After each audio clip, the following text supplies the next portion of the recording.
महाराष्ट्राच्याच नाही तर देशाच्या राजकारणात बारामतीचं वेगळं महत्त्व आहे।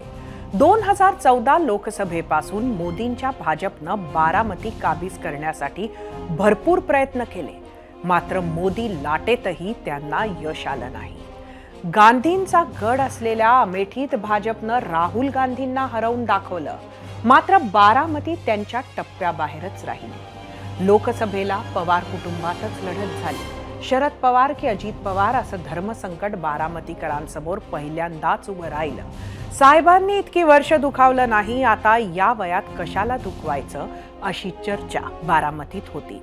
अखेर बारामतीकरांनी आपला कौल शरद पवारांच्या बाजूने दिला आणि सुप्रिया सुळेंना सलग चौथ्यांदा दिल्लीत पाठवलं। लोकसभेला शरद पवार म्हणजे सुप्रिया सुळे, तर विधानसभेला अजितदादा असं ठरलं असल्याचंही बारामतीकर सांगत होते।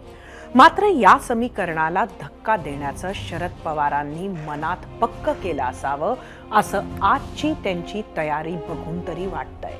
बारामतीचे भावी आमदार म्हणून युगेंद्र श्रीनिवास पवार यांच्या नावाच्या घोषणा लोकसभा प्रचारात ऐकायला मिळाल्या होत्या। तेच युगेंद्र पवार आज शरद पवारांसोबत होते। विधानसभेला त्यांना अजित पवारांविरोधात उतरवलं, तर पवार विरुद्ध पवार सामना रंगला तर नवल वाटायला नको। तशी लढत झालीच तर बारामतीकरांना आणखी एका धर्मसंकटाला सामोरं जावं लागणार हे नक्की।